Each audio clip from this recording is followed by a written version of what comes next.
Hey guys, welcome back. I hope you are having an amazing day. Let's get right into the stories. The first one is an entitled People Story. It feels surreal to finally share my story after 6 long years of enduring the tyranny of a homeowners association.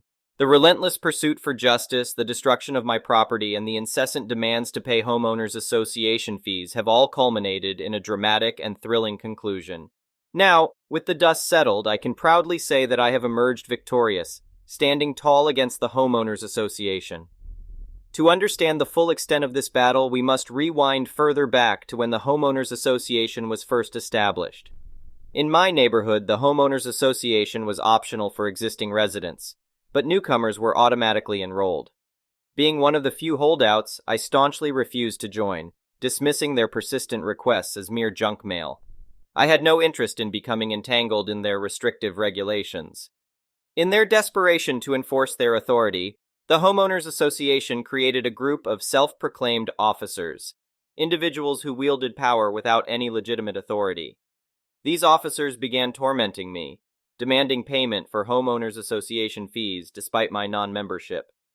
Their actions escalated from mere annoyance to outright destruction when they raided my property, tearing up my lawn, vandalizing my windows, and subjecting me to sleepless nights of incessant doorbell ringing. Fearful yet resolved, I attempted to involve the police, but the officers always managed to elude capture, exploiting their self-imposed vigilante status.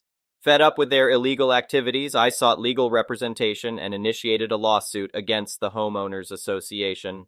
To strengthen my case, my lawyer advised installing video cameras to document the ongoing harassment. Throughout the arduous 6-year legal battle, numerous hurdles complicated the proceedings. Debates arose regarding my ability to sue the Homeowners Association as a non-member, which threatened to prolong the case indefinitely.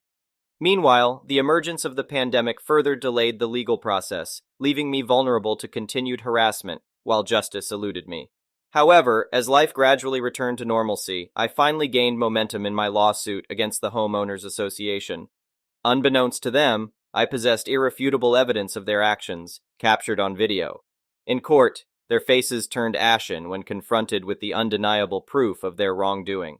Their futile attempts to discredit the videos by claiming lack of consent to record on my own property fell flat, as the law unequivocally supported my right to protect my personal domain. Ultimately, the Homeowners Association was found guilty of harassment, but it was the extensive property damage that served as the focal point of my lawsuit. Years of destruction had taken their toll, discouraging me from repairing the damages, knowing they would be targeted once more. The Homeowners Association, realizing the weight of their misdeeds, reluctantly ceased their arguments, fully aware that their defeat was imminent. Now, 6 years since the ordeal began, the final court decision has been rendered.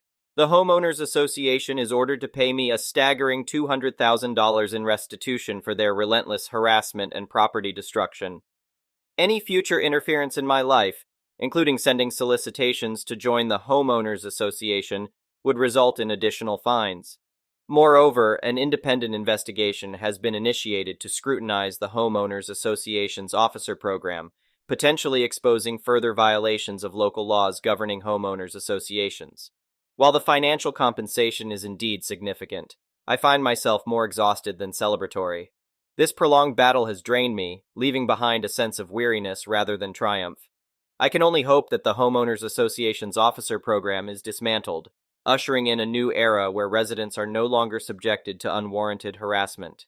Although I had hoped for the dissolution of the Homeowners Association itself, I am heartened by the fact that others, inspired by my victory, have come forward to challenge the Homeowners Association's authority, hiring their own legal representation to seek emancipation. The next one is a pro-revenge story.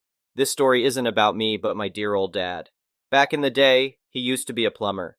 He then went on to join the military, where he sustained various injuries and chemical exposure. Anyway, this happened during the time when he was fighting for his disability. On occasion, he would do side jobs just to get by. It was very painful and difficult work for him, but alas, the bills needed to be paid. At the time, he had a neighbor up the road who needed some pretty serious work done in his home, and offered to pay my dad a bit over $3,000 for the labor. To be frank, $3,000 was a bit on the low end for the work, but my dad figured, hey, help a neighbor out, and he really needed to make some extra cash. The holidays were coming up, a little over 2 months before Christmas. The guy buys the supplies, my dad does the labor, with promises that he'll be paid when it is finished. You already know where this is going. Surprise, surprise, the work gets finished, but the guy doesn't pay up. Not only does this guy not pay my dad, but he has the gall to laugh at my dad and ask him what he's going to do about it since the work was under the table. Neighbor be damned. Oh, was he, my dad, ever pissed? I remember when he flat out told me, that son of an idiot might not ever pay me, but he's going to be paying someone that $3,000. Just you watch, sweets. And he got to work. He couldn't spend a lot of time on his feet, but he had quite a few hours to kill, and he started planning this dude's comeuppance. He went to the store and bought a bunch of jacks, the kind that come in the game of jacks, with the rubber ball and whatnot. He then proceeded to spend the next couple of weeks sharpening them up and making the ends into little spikes. Every time he would drive by this guy's house, he'd casually toss a handful out the window into this guy's driveway. You can imagine this guy was constantly getting flat tires and had to continuously repair and replace them. Fast forward to Christmas Day, my dad calls me up, cackling hysterically, so I ask him what's up. This is actually one of my favorite memories of him. He tells me, remember that neighbor? The one that ducked me over? Well, I just drove by his house, and he, the wife, and the kids are all dressed up for church, standing in the front yard by their car, and it's got a couple flats. You see, I think he wised up because he started parking in the grass, but the mother ducker didn't know I threw them in the yard too. I love my dad. The next one is a petty revenge story. I, 35M, have a younger brother, Todd, 29M, who had a complicated birth and had to stay a month in the ICU. Because of this, my parents have always doted on him and denied him nothing, even if it was to the detriment of my sister Abby, 32F, and me. Todd revels in the attention and has on more than one occasion made himself the center of attention at either my sister's, or a cousin's special event. Because of this, Abby and I have a strained relationship with Todd and our parents. Unfortunately, Todd met and fell in love with Lucy, 24F, who announced her own pregnancy at the baby shower my mom held for Abby. When I proposed to my wife, Michelle, 30F, I initially wanted to elope. However, she really wanted her family to be there. So I invited my family out of obligation. While out, my best man, Jim, 35M, noticed a receipt from a jewelry store that slipped out of Todd's pocket. Jim confronted Todd about this, which led to an argument. Jim told me everything, and I informed Todd that he would no longer be a groomsman because I knew he was going to propose at my wedding. Todd cried to our parents, resulting in a blowout. In my parents' eyes, since Todd never admitted that he planned to propose to Lucy at my wedding, they believed I was unfairly judging him. I refused and brought up Todd's past behavior. My parents couldn't refute this and convinced Todd not to attempt anything at my wedding. However, this wasn't enough to convince me to let him be a groomsman. I warned him that if he tried anything as a guest, he would regret it. Fast forward to the wedding, and unsurprisingly, Todd walked over to Lucy and proposed to her during Michelle's father-daughter dance, making sure everyone noticed. That's when my revenge took place. Jim and I had hired a woman to pretend to be Todd's lover. She cornered Todd and Lucy, claiming to be pregnant with his baby. Todd denied it, but when she called his phone, I provided her with his number and tampered with Todd's phone to incriminate him. It didn't look good for him. Lucy threw the ring back at Todd and left in tears. When Todd saw the smile on my face, he knew it was me. I didn't respond to a single call or text from him or my parents until after the honeymoon. Lucy has thrown Todd's belongings out and is denying him access to their child. Todd is furious and demands that I clear his name. I sent him a text saying I had no idea what he was talking about, along with a screenshot of the wedding bill. I also vaguely demanded reimbursement for half of the wedding costs. Michelle knew the whole time what I was planning and gave me the green light after Todd ruined her moment with her dad. I felt pretty good, but now even Abby thinks I went too far. The next one is a malicious compliance story. A little background info. I live in a popular tropical tourist destination, and one of my jobs is as crew on a snorkel boat. I set up the boat before the trip, lifeguard, give history about the area, etc. My captain is also the owner of the business, so what he says goes, and he knows the local waters like the back of his hand. Our company consists of him, me, and his girlfriend who manages bookings, phones, and emails. We aren't low quality, but we don't offer full meals or entertainment on board and focus solely on the snorkel experience. Because of that, compared to the larger boats, our private charters are lower cost than most competition. In turn, we often get penny pincher people. Onward to the main story. A family of 22 had been hounding our office before they even arrived at our location, according to our office. They were pushy and trying to get discounts and free upgrades, so I was already dreading this charter. Generally, we take a card number and charge it before the charter, but this group was adamant about paying cash. The office and captain said fine, but told me to get payment before getting them on the boat. Our boat is 50 feet long and stays moored offshore a few hundred yards, so we use a water taxi to ferry from the shore to the boat. I got dropped off to get payment, check the group in, and give them pre-boarding info. I walked up to the main guy paying for everything to start the process, and that's when things went downhill. M = me, G = guy, G. Hello, which boat are we going on? M points to our boat. That pretty one right there. G. That's not the boat we are going on. M. Yes, it is. There isn't any other boat, sir. G. No, the boat looks like this. Shows me a photo of the boat from our website. M. Yes, sir, that is the same boat. We just had the bottom and paint replaced a month ago. I guess our office hasn't updated our website. Sorry about the confusion, but I assure you it is the exact same boat. G. Well, I don't think you're trying to deceive me, but then why would they send me that photo? M. I'm sorry, I'm not sure what to tell you. It is the same boat. G. Well, I think we need to go out and inspect it and look at it before we decide to go and pay for it. M. I'm sorry, sir, that's not how this works. We've already set up the boat for the charter and blocked any other bookings to accommodate your private charter. You can pay and we can take your family out for their excursion, or you can decide not to go. We haven't received payment from you, so we have no obligation to you and no money to return. What would you like to do? G. Then we don't want to go on the boat. M. Okay, sir, sorry it didn't work out. You and your family have a good day. I picked up my stuff, turned around, got in the water taxi, and left them on the shore. As we rode away, I could see the guy already on the phone trying to call the office. I called his bluff, and he was panicking because his whole family just heard him say they didn't want to go, even though many of them did. I got back to the boat and explained to the captain what happened. He said it sounds like he doesn't want them on his boat anyway, and it's their loss. We had planned to refuel after their trip, but decided to do it now since we now had the morning open. They were still on the shore when we left, but were gone when we got back. Once back on shore, the other guys who run activities in the same area told us the group had hung around for about an hour. I guess the guy was very convinced we would come crawling back, but when we didn't, the family started fighting since many of them still wanted to go.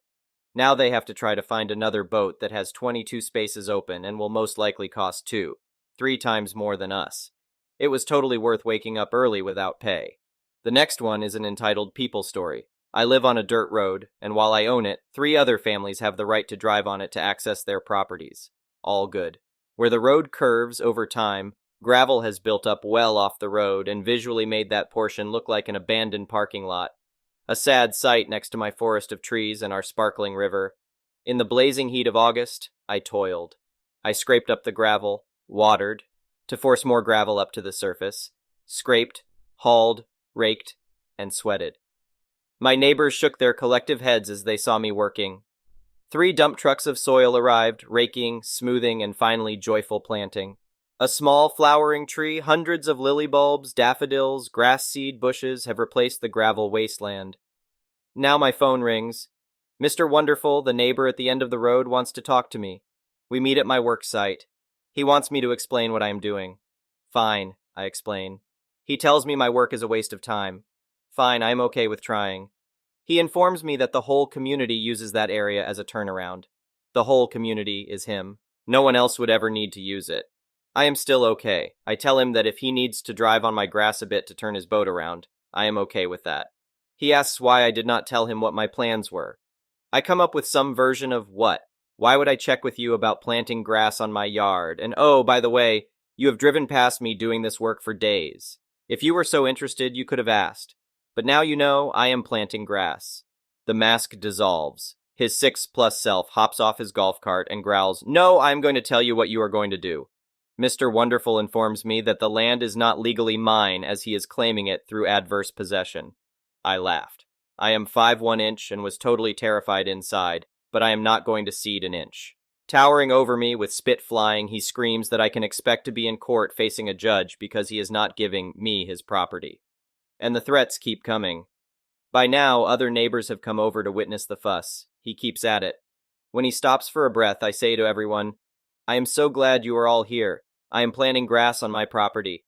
If you are called to court to testify, please do not worry about offending me. I will not be angry. And regardless of the outcome of the case, if any of you need to encroach on the grass to turn vehicles around, you have my full permission. Except for you, Mr. Wonderful. You are never to touch my property. The next one is an entitled parent story. So a bit of backstory. I'm a 28-year-old woman who recently went fully blind. When I was a teenager, I volunteered with my local youth group to help rebuild Mississippi after Hurricane Katrina. While I was down there, I picked up a fungal parasite called histoplasmosis that migrated to my eyes over a decade and slowly caused blindness. I've been totally blind for about a year now, so I'm pretty new to it, but I digress. When I first went blind, I barely left the house and was afraid to go in public. I felt like everyone was staring at me, and honestly, I barely knew what I was doing. The transition had been difficult, and I didn't have any support group to teach me. One day, my husband asks if I can take an Uber down to the bank and deposit a rent check, and I reluctantly agree. While I'm out, he messages again and reminds me that we're out of a few crucial groceries. There was a Walmart grocery store literally across the street from the bank, so I figure everything in life is an experience, and I'll have to learn how to shop alone eventually. So why not? Everything was fine at first, and I was only grabbing a few things, so I didn't need a cart. I was using my cane and what little echolocation skills I had at the time to get around, but I was still bumping into things as we blind tend to do sometimes. My cane suddenly hit something a bit softer, and I figure maybe I had whacked someone's leg and apologize. Cue entitled kid, EK, and entitled mother, EM. Me, shoot, I'm sorry. EM, hey, you just hit my son. Me, I'm so sorry, ma'am, I didn't see him there. EM begins yelling, how could you not see him? He's clearly right here. Now I'm fully blind, but I don't wear sunglasses. Mostly because I can't afford a good UV blocking pair, but also I'm not ever looking for pity or to play the part of a generic blind person. I just want to be treated like a normal person, but I do understand her confusion as blindness is a spectrum, so I try to calmly explain. Me, ma'am, I'm blind. I can't see anything, let alone your son. That's why I have to use the cane so I can get around without. She cuts me off. If you're blind, why aren't you wearing big sunglasses? Now, as a blind person, I get a lot of stupid questions, but I understand that many of them come from people who don't know better, so I try to happily answer as many as I can. Me. Those are really expensive, around $200 for a good pair, and I really don't need them inside. EM. You're not blind, you're faking it. Here is where my blood starts to boil. I can't think of any reason someone would want to pretend to be blind. It's an actual hell. And nothing pisses me off more than when someone calls me a liar when I'm not. Just as I'm about to respond, I feel a tug, and before I blink, I realize this little demon spawn has snatched my $100 cane from my hands. For those of you who don't understand, that's like if you're shopping, and suddenly the power goes out and you can't see a single light. Without my cane, I can barely move at all without crashing into anything. My voice gets shaky as I begin to panic. Please give that back, I really do need it. M. No, you don't, you liar. My son deserves to play with this more than you. I hear her shuffle away, and my expensive cane cracking into metal displays and such as they leave. I start crying and waving my arms in front of me to grab onto something, anything, and end up crashing and falling into a center aisle display, making a loud scene. Without fail, I somewhat curl into a ball and cry. I'm alone in public, in the dark, and I have no idea what to do. Suddenly, I feel a hand on my shoulder and a man's voice, we'll call him AG for awesome guy, asks if I'm okay and tells me to stay right here. I do, but begin to at least sit up and listen. This man must have been tall and built like a tank because his footsteps sounded like a giant's, and I felt a suction of wind when he took off. Maybe about 30 or 40 feet away, I hear this loud bellowing like an angry lion and a loud crash. Then, before I know it, the man is back and helping me to my feet. He takes my hand and puts my cane into my palm, and helps me pick up the items I dropped when I fell into the display. Me, wiping tears from my cheeks. Thank you so much. I didn't know how to handle that. AG. Don't worry about it. Some people are just monsters. This guy restored my faith in humanity, and even helped me finish shopping and get out of the store. As we're leaving, I can hear the familiar screeching of EM, something about AG grabbing the cane and pulling hard, flinging her little devil child into a shopping cart. I don't know if she was exaggerating or not, but it would explain the crash I heard. It's easy to feel alone in a world without sight, but even through the sheer terror of being stripped of my cane, At least I know now that there are people willing to stand up for me when I need it. The next one is an entitled parent's story. I'm allergic to fish and seafood. It's not the anaphylactic type of allergy, thank goodness, so I'm not going to die if I eat some, but I do throw up, have a stomach ache, and get a massive headache for a few hours. If I consume enough fish or seafood, I break out in small red hives over my arms. My mother didn't believe it, and as a child I couldn't stand up to her properly. She would force me to eat dishes with seafood or fish in them to prove I wasn't allergic, and then ignore me when I got sick. One day she held a dinner party. I was dressed up beautifully and brought out to parade before the guests. At the time, I was around 9 years old, precocious for my age, and absolutely fed up with my mother making me sick. When she held out a fish cutlet, fish cooked with vegetables rolled into a ball covered in batter and fried, for me to eat, I saw my chance. Me loudly, "I can't eat that, I'm allergic to fish." Mother, "No, you're not, eat it." Me, "I am allergic, I'll throw up." No Asian mother will back down in front of guests for fear of looking like she can't discipline her child. My mother grabbed the fish cutlet, shoved it in my mouth, and said in her most firm voice of command, "Eat," so I ate it. Cut to about 10 minutes later. I went up to my mother and tugged on her sari to get attention. Me, "I don't feel well." Barf. I vomited on her on the expensive carpet and in full view of all the guests. My mother has a reputation for being a kind, generous, charitable, and very religious woman. So in front of all the guests, she couldn't do anything except act sympathetic and send me off to bed to recover. She never made me eat fish or seafood again. My daffodils came up this spring, the lilies are sprouting, and no court summons has arrived. Thank you for watching. I would really appreciate it if you could like the video and subscribe to our channel if you haven't already. We'll see you again tomorrow.